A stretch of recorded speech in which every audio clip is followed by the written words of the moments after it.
what you might need.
Products na nabili ko sa TikTok shop, mga household supplies na pwede na kailangan mo din.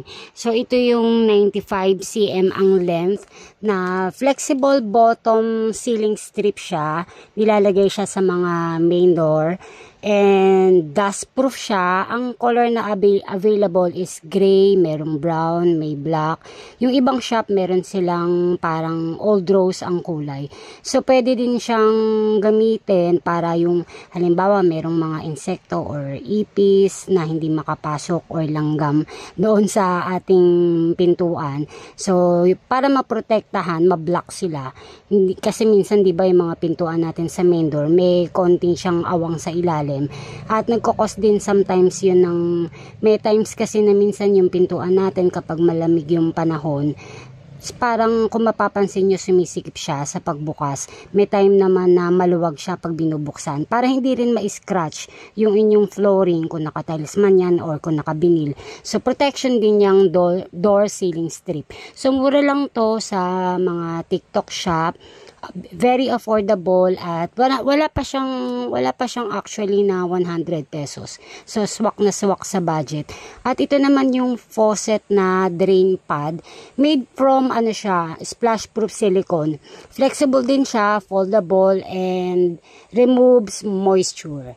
So ito po ang color na available is beige, yellow, gray and green.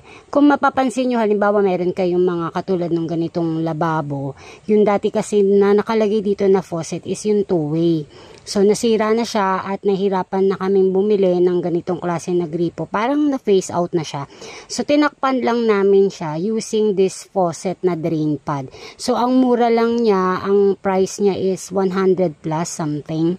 So sa mga TikTok shop po yan available. If ever na interested kayo sa mga ganitong products, sa mga household supplies, sa mga hardware items, so meron po akong TikTok shop. You can visit my TikTok Ate Dal. So pwede nyo i-purchase doon at i-click nyo lang po yung yellow bag sa baba po ng video.